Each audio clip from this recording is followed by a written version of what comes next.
Le ministre de la Justice, Gérald Darmanin, a proposé il y a 2 semaines la suppression des espèces. Objectif, lutter contre le trafic de stupéfiants. La Banque de France lui a rappelé quelques vérités. Oui, c'est le Comité national des moyens de paiement, précisément, qui est effectivement présidé par la Banque de France, qui, dans un communiqué hier, a réaffirmé le rôle essentiel des moyens de paiement, de tous les moyens de paiement, y compris le cash, pour, je cite, notre résilience économique, notre autonomie industrielle et, in fine, notre sécurité nationale.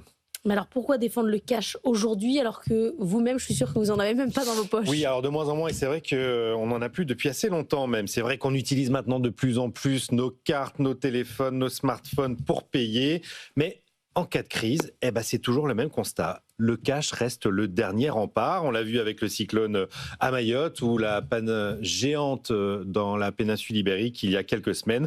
Quand l'électricité saute, que les terminaux de paiement tombent, quand les applis ne marchent plus, il ne reste plus qu'une chose, c'est les billets et les pièces que nous avons dans les poches. Et à chaque fois qu'il y a une telle crise, en tout cas en France, la Banque de France a dû activer des plans d'urgence pour ravitailler les DAB. Tout le monde court sur les distributeurs automatiques de billets. Imaginez demain, tout simplement, une cyberattaque à Paris.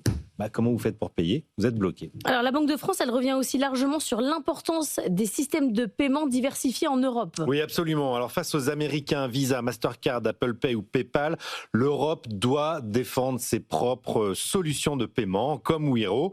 Toutes les grandes banques françaises soutiennent le projet, mais certaines banques en ligne traînent encore des pieds pour déployer la solution. La Banque de France les appelle à agir. Alors, il y a un sujet parallèle qui est passionnant, c'est celui de l'euro numérique. Effectivement, le dernier point souligné par la Banque de France, c'est celui de l'euro numérique. C'est un sujet techniquement très intéressant, mais alors politiquement, un cauchemar potentiel. On peut tracer chaque centime qui vous est versé et comment vous le dépensez, notamment par le biais de la blockchain, ou combien, quand, à qui vous versez votre argent, une traçabilité totale. C'est le rêve de Bercy, tout simplement. Et Gérald Darmanin, souvenez-vous, a été ministre du budget aussi, donc peut-être qu'il s'en rappelle, effectivement. Sauf que c'est un cauchemar pour les libertés individuelles.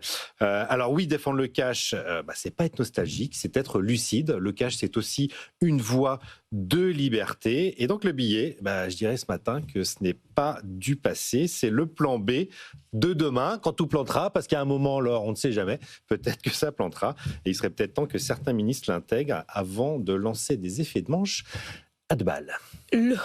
Très beau jeu de mots. L'euro numérique, c'est quand même un sujet, vous pensez être pour avant de vous y intéresser. Et puis après, quand vous regardez dans le détail, c'est quand même un peu compliqué. Un peu Big Brother is watching you. Je vous verse 200 € d'allocation familiale. Je vous dis, c'est valable pendant 3 mois et sur tel sujet.